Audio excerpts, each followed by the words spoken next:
నమస్తే. ప్రస్తుతం తెలంగాణలో రప్ప నడుస్తుందనే చెప్పాలి. అంతేకాకుండా ఆల్రెడీ ఒక ఉప ఎన్నిక అయితే కంప్లీట్ అయిపోయింది. మరొక ఉప ఎన్నిక ఒకటి కాదు రెండైతే చర్చల్లోకి వస్తుంది. సో దాని డీటెయిల్స్ ఒకసారి తెలుసుకుందాం. ప్రస్తుతం మనతో జర్నలిస్ట్ శేషరావు గారు ఉన్నారు. ఇంటర్వ్యూలోకి వెళ్ళిపోదాం. Hello sir. Hello. Yes sir. ఏంటి సార్ ఈ రప్ప ఏంటి తెలంగాణలో? అండ్ ఇంకొకటి, ఉప ఎన్నికలు వేరే చోట కూడా రాబోతున్నాయా? ఇప్పుడు ఉప ఎన్నికలు వస్తాయని చెప్పేసి తెలంగాణలో బాగా విస్తృతంగా చర్చ జరుగుతుంది. ఎందుకు? జూబ్లీహిల్స్ ఉప ఎన్నికలు అయిపోయింది, ఫలితం వచ్చేసింది, కాంగ్రెస్ పార్టీ అక్కడ విజయం సాధించింది. ఓకే. ఆ తర్వాత మళ్ళీ మరొక 2 ఉప ఎన్నికలు రాబోతున్నాయని చెప్పేసి విస్తృతంగా ప్రచారం జరుగుతున్నటువంటి క్రమంలో ఇప్పుడు KTR and team, social media team ఏం చేస్తుంది? ఈ ఉప ఎన్నికలు వస్తాయని చెప్పి భావిస్తున్నటువంటి నియోజకవర్గాల్లో రప్ప బోర్డులు పెట్టారంట. అదేంటి సార్?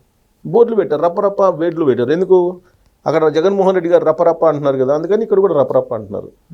మేము అధికారంలోకి వస్తే పింక్ బుక్ తీస్తాం అంటున్నారు. ఇక్కడ ఆయనేమో డిజిటల్ బుక్ అన్నారు, మొన్నటిదాకా బ్లూ బుక్ అన్నారు, ఇప్పుడు డిజిటల్ బుక్ అన్నారు.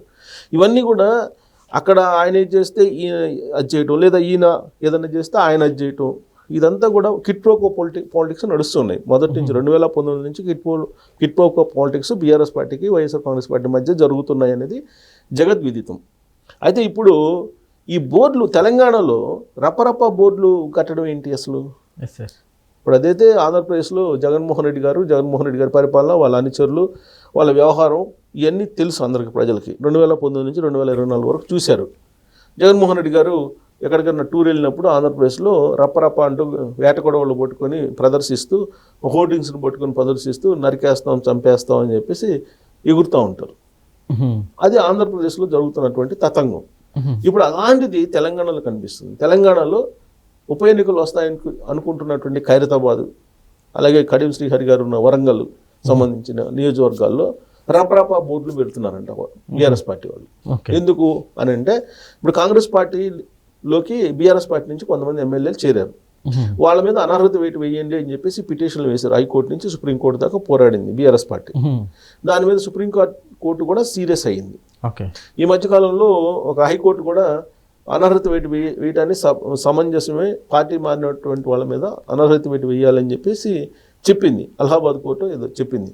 సో ఆ కోర్టు తీర్పు చెప్పింది కాబట్టి దాన్ని బేస్ చేసుకొని తెలంగాణలో కూడా అనర్హత వేటు వేయండి అని చెప్పి అడగడానికి అవకాశం ఉంటుంది.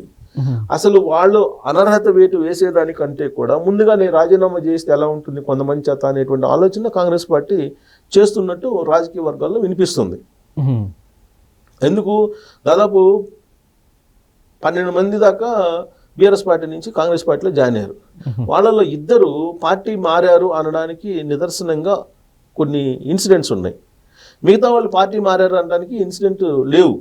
ఇప్పుడు ఆల్రెడీ స్పీకరు ప్రసాద్ గారు పిలిచి మాట్లాడుతున్నారు ఎమ్మెల్యేలని పిలిచి మాట్లాడుతుంది. ఎందుకు? సుప్రీంకోర్టు ఆర్డర్ మేరకు ఈయనకు ఒక గడువు ఇచ్చారు. ఆ గడువు లోపల దాని మీద ఒక నివేదిక ఇవ్వాలి.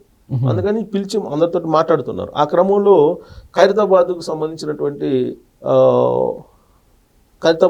ఎమ్మెల్యేని దానం నాగేంద్రని పిలిచి మాట్లాడటం, అలాగే దానం నాగేంద్రకు నోటీసులు ఇచ్చారు. స్పీకర్ నోటీసులు ఇచ్చారు. దానం నాగేంద్రకి, కడియం శ్రీహరికి ఇద్దరికి నోటీసులు ఇచ్చారు. ఎవరు ఎందుకు ఇచ్చారు అని అంటే, దానం నాగేంద్ర ఏం చేశారు, 2023 ఎన్నికల్లో బీఆర్ఎస్ పార్టీ తరఫు నుంచి పోటీ చేసి ఖైరతాబాద్ ఎమ్మెల్యేగా గెలిచారు. ఆ తర్వాత ఆయన కాంగ్రెస్ పార్టీలోకి మారి కాంగ్రెస్ పార్టీ 2024 సికింద్రాబాద్ అభ్యర్థిగా పోటీ చేసి ఓడిపోయారు. అంటే బీఆర్ఎస్ పార్టీ నుంచి 2023 అసెంబ్లీ ఎన్నికల్లోనేమో గెలిచాడు. ఎమ్మెల్యేగా ఉంటూనే ఆయన కాంగ్రెస్ పార్టీలో జాయిన్ అయ్యి కాంగ్రెస్ పార్టీ తరఫు నుంచి ఎంపీగా సికింద్రాబాద్ నుంచి పోటీ చేసి ఓడిపోయారు. ప్రస్తుతం ఎమ్మెల్యేగా ఉన్నారు, బీఆర్ఎస్ పార్టీ ఎమ్మెల్యేగా ఉన్నారు అఫీషియల్గా అయితే. కానీ కాంగ్రెస్ పార్టీ తరఫు నుంచి సికింద్రాబాద్లో పోటీ చేశాడు కాబట్టి ఈయన కాంగ్రెస్ పార్టీలోకి మారాడు, పార్టీ ఫిరాయించాడు అంటానికి ఒక ప్రత్యక్ష నిదర్శనం కనిపిస్తుంది. అలాగే కడియం శ్రీహరి ఏంటి, ఆయన కుమార్తె కావ్య, ఆవిడ లోక్సభ ఎన్నికల్లో 2024లో ఆవిడ పోటీ చేశారు. కాంగ్రెస్ తరఫు నుంచి పోటీ చేస్తే ఆయన ఏం చేశాడు, ఆవిడ అఫిడవిట్లో సంతకాలు పెట్టారు. బీఆర్ఎస్ పార్టీ ఎమ్మెల్యే అయ్యుండి అఫిడవిట్లో సంతకాలు పెట్టారు. ప్లస్ ఆవిడకి అనుకూలంగా ప్రచారం చేశాడు బహిరంగంగా. ఆవిడకి గెలిచింది. సో కాబట్టి ఆయన అఫిడవిట్లో సంతకం పెట్టడం, ఆవిడతో కలిసి అనుకూలంగా ప్రచారం చేయటం, ఇవన్నీ కూడా పార్టీ ధిక్కారం కింద వస్తాయి, పార్టీ ఫిరాయింపు కింద వస్తాయి. కాబట్టి బీఆర్ఎస్ పార్టీ ఎమ్మెల్యేగా ఉంటూ మీరు కాంగ్రెస్ పార్టీ అభ్యర్థికి అఫిడవిట్లో సంతకాలు పెట్టడంతో పాటు ప్రచారం చేయడం ఇవన్నీ కూడా ఉన్నాయి. కాబట్టి మీరు ఎందుకు అనర్హత వేటు వెయ్యరు వాళ్ళిద్దరి మీద అని అడిగేటువంటి అవకాశం ఉంది కోర్టులకి. మిగతా వాళ్ళ మీద ఎవిడెన్స్ లేవు, వీళ్ళిద్దరి మీద ఎవిడెన్స్లు ఉన్నాయి.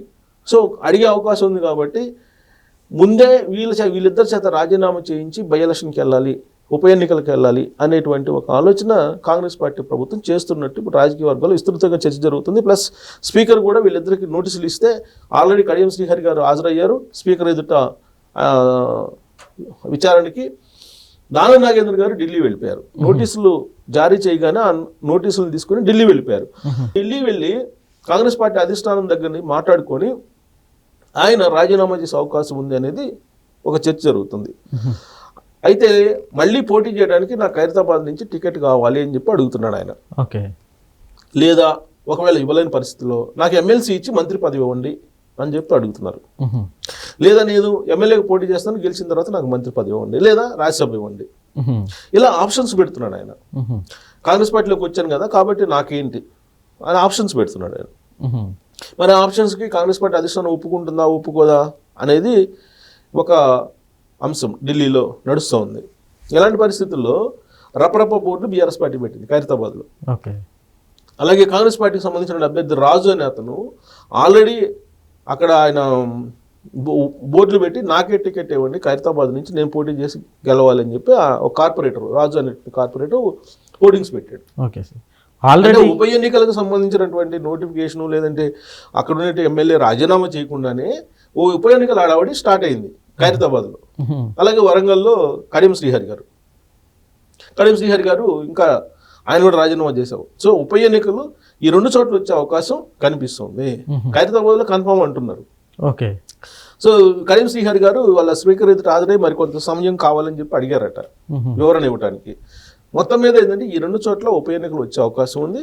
ఉప ఎన్నికలు వస్తే జూబ్లీ హిల్స్ మాదిరిగా ఫలితాలు వస్తాయా లేదంటే ఉల్టా వస్తాయా అనేది ఆసక్తికరమైన అంశం. సార్, అయితే ఇప్పుడు మరి జూబ్లీ హిల్స్లోనే ఓడిపోయింది కదా బీఆర్ఎస్, ఆ చోట్ల ఎట్లా ఉంటుందంటారు? జూబ్లీ హిల్స్లో పేరేమో జూబ్లీ హిల్స్ అని ఉంటుంది. చాలా ధనికులు లేదంటే ఉన్నత వర్గాలు ఉంటారని చెప్పి అనుకుంటారు. కానీ జూబ్లీ హిల్స్లో ఉండేటువంటి వాళ్ళు ఎక్కువ పేదలు. వాళ్ళు జనరల్గా ఎలక్షనీరింగ్లో వాళ్ళని మేనేజ్ చేశారు. అందువల్ల కాంగ్రెస్ పార్టీ గెలిచింది అనేటువంటిది ఒక అభిప్రాయం ఉంది ఇది ప్రత్యర్థి పార్టీల్లో. అదే ఖైరతాబాద్ వచ్చేటప్పటికి వైట్ కాలర్ ఓటర్స్ ఉంటారు ఎక్కువ మంది. వైట్ కాలర్ ఓటర్స్ దగ్గరికి డబ్బులు ఇచ్చి మేనేజ్ చేయడానికి అవకాశం ఉండకపోవచ్చు ఎక్కువగా. అలా అని చెప్పి నేను వీళ్ళని కించపరచడం కాదు. జనరల్గా ఏంటంటే డబ్బులు ఇస్తే కొంచెం పేద వర్గాలు అవసరానికి ఉంటాయి కదా అని తీసుకుంటారు. కానీ వాళ్ళల్లో ఒక నిజాయితీ ఉంటుంది. డబ్బులు తీసుకున్నాం కదా వేయకపోతే బాగుండదు అనేటువంటి ఒక గిల్టీనెస్ ఉంటుంది. అందువల్ల వేస్తారు డబ్బులు తీసుకొని ఎక్కువ మంది. అందరూ అయిపోయినా ఎక్కువ మంది వేస్తారు. కానీ వైట్ కాలర్ వాళ్ళు అలా కాదు. వీళ్ళు ఇచ్చినా తీసుకుంటారు, వాళ్ళు ఇచ్చినా తీసుకుంటారు, వాళ్ళు వేసే దగ్గర వేస్తారు ఓటు. కాబట్టి అంత ఈజీ కాదు. జూబ్లీ హిల్స్ ఎన్నికల మాదిరిగా ఖైరతాబాద్లో గెలవచ్చని కాంగ్రెస్ పార్టీ అనుకుంటుంది కానీ అంత ఈజీ అయితే కాదు. అలాగే వరంగల్ రూరల్ ఏరియాస్లో ఇప్పుడు వరంగల్ జిల్లాలో ఇప్పుడు ఎలా ఉందంటే రూరల్ ఏరియాస్లో రేవంత్ రెడ్డి గారు వచ్చి తెలంగాణ రాష్ట్రాన్ని ఏదో నష్టపరిచాడు అనేటువంటి భావాన్ని బీఆర్ఎస్ పార్టీ తీసుకెళ్ళింది. దాన్ని రూరల్ ప్రాంతంలో ఉండేటువంటి వాళ్ళు నమ్ముతున్నారు కూడా. సో కాబట్టి ఈ రెండు కొంచెం కాంగ్రెస్ పార్టీని ఇబ్బందికర పరిస్థితిలో నెట్టేటువంటి స్థానాలే అని చెప్పి అనుకోవచ్చు ఉప ఎన్నికలు వస్తే కనుక. Okay sir, thank you.